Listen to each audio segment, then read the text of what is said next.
Risotto is easier to make than people make it out to be. This time around, I'll show you how to make a basic saffron risotto. First thing you need to do is make sure your vegetable stock is hot and set it to simmer. Add the oil to a hot pan set over medium-high heat.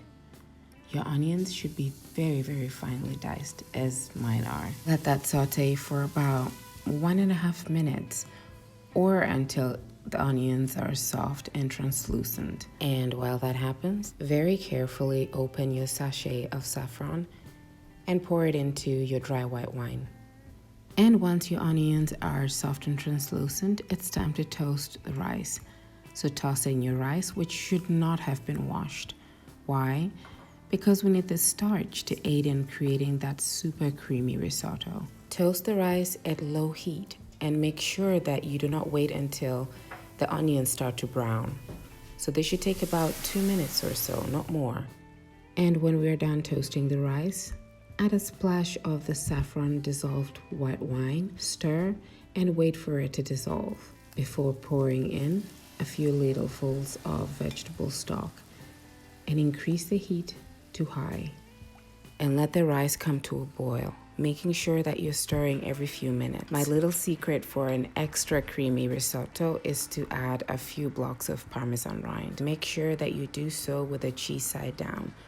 As the rice cooks, of course, it will absorb the vegetable stock. So I absolutely do not recommend that you, go sit down and read a book as the risotto cooks. You need to stick by it. While the risotto cooks, make sure that your vegetable stock is hot. So leave it to simmer until you're done cooking it. As the rice absorbs the vegetable stock, add a ladleful at a time. That way you're not ending up with rice that is ready but with too much water. However, normally it should take about 23 minutes for the risotto to be ready. And as you cook the risotto, you could also scrape off the loosened cheese onto the rice, which adds to the creaminess at the end. As you see, at the moment, the rice is not that creamy, but it is not as, it's not as light as it was when we started. And once the risotto is ready, take out the Parmesan rinds and add in your cheese.